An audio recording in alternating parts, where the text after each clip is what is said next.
سبيل الدموع سبيل مريح تنهدى يا صاحبي.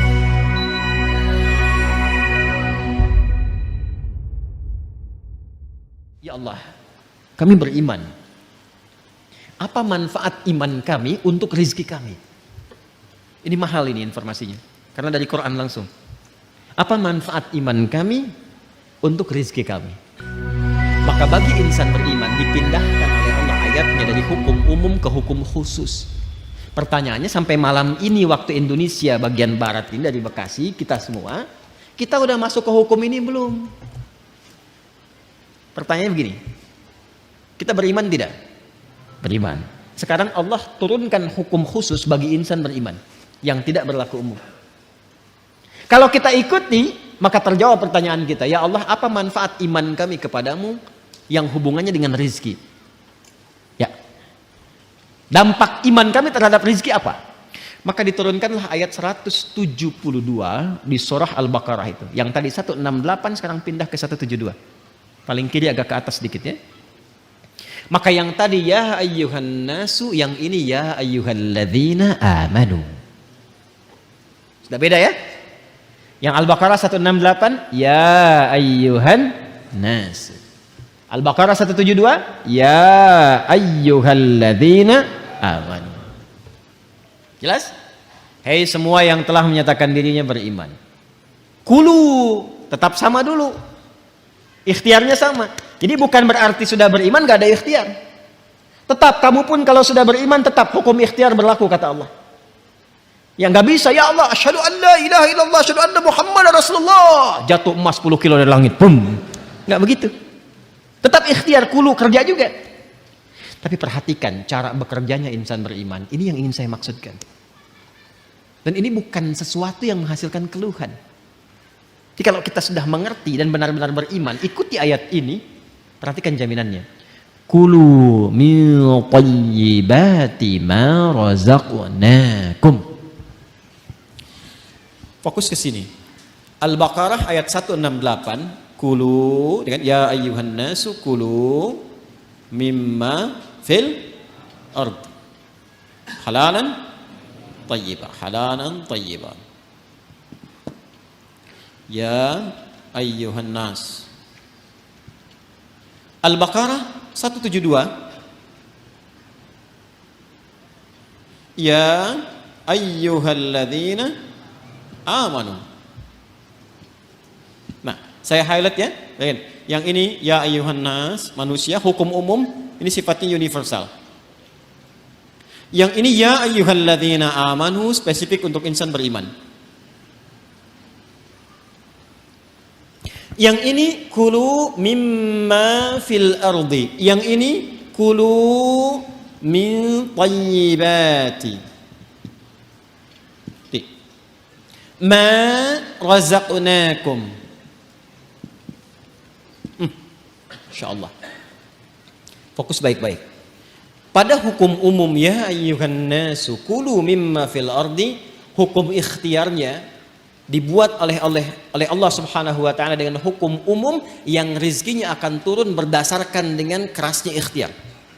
Jadi semakin tinggi ilmunya, semakin banyak kerjanya, semakin juga berbanding lurus dengan rizki atau kuantitas rizki yang didapatkan. Jadi kalau kerjanya makin keras, ya kan? Makin kuat, makin disiplin, makin banyak waktunya, maka demikianlah kuantitas rizki makin datang, makin banyak, makin banyak, makin banyak. Bagi insan beriman, Allah rubah hukumnya. Perhatikan, kulu min thayyibati, dihapuskan kalimat mimma fil ardinya. Ini asalnya begini bunyinya, min, ma. Kulu silahkan kerja, aktivitas ikhtiar. Mimma fil ardi, di setiap tempat yang kamu bisa jejak di bumi. Gak ada di sini, pindah sini, pindah sini, pindah sini, mencari. Ya kan? Bagi insan beriman yang benar imannya, oleh Allah dihilangkan kalimat ininya, maksudnya tidak digunakan kalimat ini. Kulu langsung pindah ke sini. Kata thayyib dijamakkan berbentuk thayyibat. Dibuang halalnya, dimunculkan kata thayyibnya dalam bentuk jamak. Kulu min tayyibati ma razaqnakum. Dan yang paling dahsyat, diganti kata mimma fil ardi dengan kalimat ma razaqnakum. Perhatikan cara menerjemahkannya. Kalau kita baca Quran, bacanya begini, ya ayyuhalladzina amanu kulu min tayyibati ma razaqnakum. Tapi kalau kita terjemahkan, cara membacanya begini. Hai semua insan beriman, ma razaqnakum, telah banyak aku siapkan. Dengan keagunganku aku telah siapkan rizki untukmu. Jelas? Paham gak sampai sini? Nah, bagaimana cara mendapatinya? Maka mencarilah, berikhtiarlah untuk mendapatkan aku yang telah siapkan itu, yang telah aku siapkan itu dengan imanmu. Bagaimana ya Allah cara mencari rizki dengan iman? Pertama, Allah buang pada bagian kedua kata halal yang gak disebutkan. Yang ini halalan thayyibah, yang ini dibuang kata halalnya. Tidak ditemukan kata halal. Ya ayyuhalladzina amanu kulu min thayyibati, halalnya kemana? Kenapa dibuang kata halal? Karena bagi insan beriman itu, imannya sudah otomatis membimbing ia pada segala yang halal. Pengertiannya apa? Pengertiannya, setiap insan beriman itu mustahil mencari yang haram. Jadi kalau kita insan beriman selalu terpikir mencari yang halal, itu rizkinya Allah akan dekatkan kepada kita. Sehingga tidak lelah mencarinya. Itu maksudnya. Jadi sekarang kalau mau kerja, kalau mau cari apapun, yang dibayangkan pertama kali jangan sulitnya dulu. Jangan capeknya. Jangan jauhnya, yang dibayangkan halalnya. Ya, jadi yang terbayang itu apa yang dihalalkan oleh Allah. Konsultasi ke ulama, lihat bakat Anda, minta sama Allah. Kalau Anda lakukan ini, kata Allah, aku mudahkan engkau mendapatinya, bukan engkau lelah mencarinya. Itu yang dimaksudkan. Nah, kalaupun sudah dapat, iman itu akan membimbing kita untuk selalu menyikapi rezeki dengan asas manfaat. Jadi yang Allah berikan nanti berkahnya. Dan berkah itu nggak dilihat pada banyaknya. Nggak dilihat pada banyaknya, karena setiap yang berkah itu pasti mengandung manfaat. Di ciri insan beriman itu sudah nggak lelah mendapatinya, lalu nafsunya ditata oleh Allah supaya memanfaatkan apa yang dicari itu, segala yang bermanfaat untuk dirinya saja. Jadi akhirnya dia nggak sibuk banyak berpikir sesuatu, yang penting bermanfaat untuk dirinya dia dapatkan. Saya beri contoh begini, yang paling gampang memahaminya. Bapak Ibu kalau haus itu butuh apa? Minum. Sederhananya kan ada minuman, kita minum selesai haus kan? Itu konsep dasarnya. Jadi kalau ada air bening, ini air misalnya bening, airnya bagus, menyehatkan, baik. Kalau diminum, hausnya hilang nggak? Nah, itulah asas manfaat namanya. Saya bukan ingin contohkan saya minum, bukan. Saya tidak terbiasa ceramah sambil minum. Ya, karena memang nggak mungkin ceramah sambil minum itu ya. Ya, simpan dulu. Itu. Yang saya ingin katakan, prinsip minum itu menghilangkan haus. Tapi persoalannya ketika nafsu menunggangi itu, ini masalah.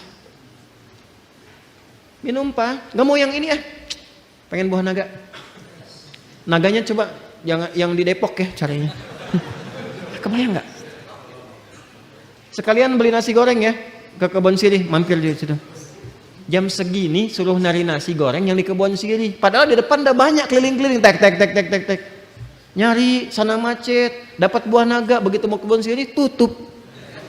Akhirnya nggak makan gitu. Itulah nafsu. Itulah nafsu. Kalau sudah ditunggangi oleh nafsu berdasarkan provokasi setan. Paham nggak sampai sini?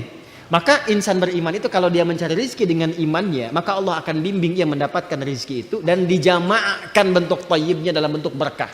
Min thayyibati, aku tambahkan kualitasnya, sekalipun dalam pandangan manusia kuantitasnya terlihat sedikit. Contoh begini, 1 juta dengan 10 juta banyak mana? Tapi kalau 1 jutanya berkah, maka akan berbeda kisahnya. Akan berbeda kisahnya. 1 juta kalau berkah dengan 10 juta tidak berkah, demi Allah saya katakan 10 juta tidak berkah, besok dipakai besok habis. 1 juta berkah, besok dipakai sampai akhir bulan gak habis-habis. Gak habis-habis. Saya pernah kisahkan ini kan, saya punya teman dulu di Tripoli itu. Ya, dia dari Bukit Tinggi itu, diberikan oleh ibunya yang penyayang. Masya Allah. Rizki yang paling halal yang pernah dikumpulkan oleh ibunya, sejumlah $50. Ia berangkat teman-teman sampai di Tripoli selama 4 tahun, itu nggak habis $50 itu, dan nggak pernah terpakai $50. Sampai dia berazam mohon pada Allah, saya ingin ganti perjuangan ibu saya memberi saya ini dengan menghajikan beliau, dan dikabul oleh Allah.